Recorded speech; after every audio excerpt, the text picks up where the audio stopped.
Why do you need a community? What's going on, people? My name is Zulfikar and welcome to my YouTube channel, which is about equipping you with the tools you need to go to war with yourself and a society fighting to keep you weak. I talk about self-improvement in the fields of mind, body and soul to help you overcome the programming and conditioning of this degenerate society we find ourselves in, so that you can fashion for yourself a life of direction, meaning and spiritual consciousness. If you like the sound of that, hit the subscribe button so you can get more content on these things. Now back to the topic of today's video, which is about the importance of community. And I want to start by telling you a little story. Last Friday, Friday is the holy day for Muslims, and we go to what's called Jummah, which is a Friday prayer. And now last week I went to pray Jummah at a mosque that I haven't been to in a very, very long time. And this is a mosque that me and my family, we used to go to a lot for several years. But because of COVID and because I started going to a different mosque before that, I just haven't been to it in a very, very long time. But last week was the first time I went after a very long time, and it was quite a bit of an experience. And the reason for that is because traditionally back in the years, when we used to go as a family, it used to be me, my father, my brother. We'd go and pick up my grandfather, we'd head over to the mosque, and inside the mosque then there's other people there. There'd be other uncles of mine there and other brothers and cousins of mine in the mosque as well. And then after the prayer finished, we'd congregate outside the mosque, have a little chit chat. Then we'd head over to our grandma's house. My grandmother would be there, my great grandmother would be there, and then all the uncles and cousins and everybody would be there.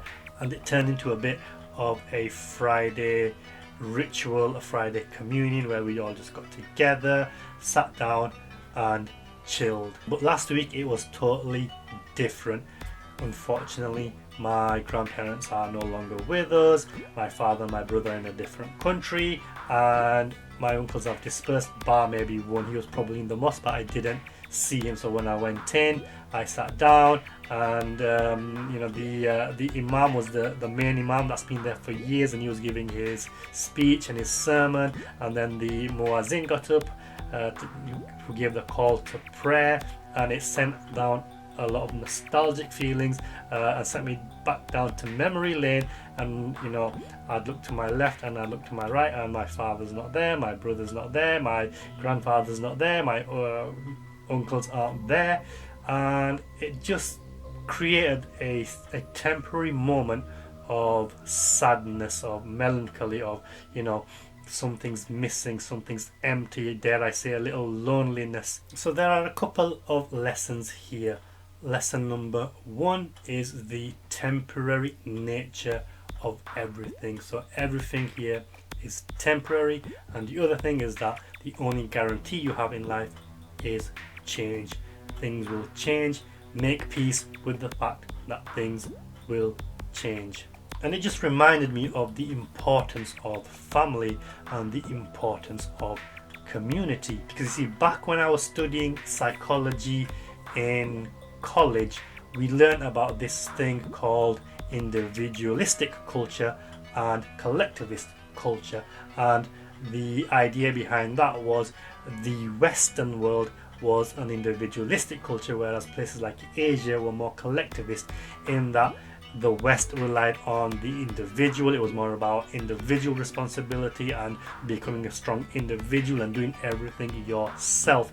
Whereas in a collectivist culture, it was more about the group, it was more about the community. You did things together, you had shared responsibility. And what they found in these psychological studies were people in an individualistic culture were more stressed, were more depressed, were more miserable, were more anxious than people in a collectivist culture, because people in an individualistic culture didn't have the support. They didn't have the familial support, they didn't have the social support, they didn't have the support of the culture, and that led to stress and depression. Whereas those in the collectivist cultures had the support of family, of society, and they were better able to deal with the troubles in life. Now here's the thing, we humans, we're social creatures. We rely on social interaction. Like, our life and our well-being is based upon social interaction. Now when you're part of a community, you have shared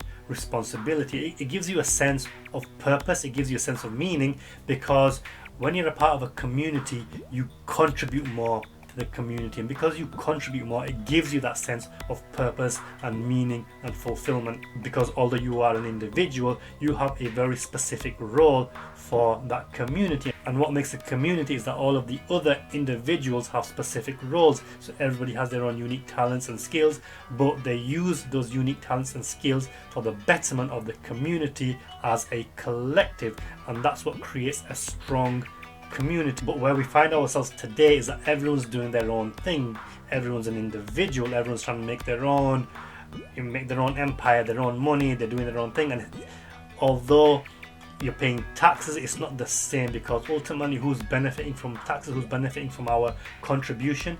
It's not the community, it's the government, and the government are using that money for whatever, mostly fraud, money laundering, corruption, illegal wars, etc. Therefore, I'm convinced the rising rates in mental health issues, in suicide issues, are because of this individualistic culture. People just don't have a family, community, or tribe anymore. They're all alone, they're miserable, they're lonely, and they're struggling to cope by being with just themselves. And here's another thing, strong individuals create strong families.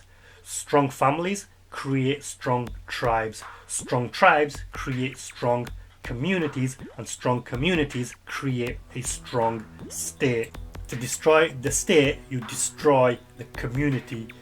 To destroy the community, you destroy the tribe. To destroy the tribe, you destroy the family. To destroy the family, you destroy the individual. And this is why you have a massive attack on the traditional family unit today. This is why there's a lot of attack on the individual. This is why you have so much depression and things that are causing anxiety and stress. It keeps people in a state of weakness. If they're weak, they can't function as an individual, they can't contribute, they can't create a family, they can't create a tribe, they can't create a community. Now, I'm not saying individual responsibility should be disregarded. No, of course not. You need to be a strong individual. Of course, you need to do things to make yourself a strong person. But the whole point of becoming a strong person and a strong individual is so that you can then contribute to society, you can contribute to your family, to your communities. Whereas here in these individualistic cultures, it actually just stops at the individual. It's all about me, consume, get as much wealth, as much status, as much power as possible, and then maybe do a few charitable deeds and a few charitable things. By keeping people separated, by keeping people divided, they're easier to control, they're easier to deal with, they're easier to control, they're easier to do what you want them to do, and they're easier to stop any uprisings, any violence, or any revolution. Ultimately, that's what it's all about. It's always been about power, it's always been about control, it's always been about rule. A divided people, a weak people are easier to control, they're easier to rule. So to overcome this programming of this degenerate society, this is what you need to do. Build yourself, build your family, build your tribe, and build your community. Let me know your thoughts. Do you have a strong family unit? Do you have a strong community? Let me know your thoughts in the comments below, and don't forget to hit the subscribe button for more content. So on that note, I told my wife that I expect 10 children from her, and if she doesn't comply, I will exercise my right to 3 more wives.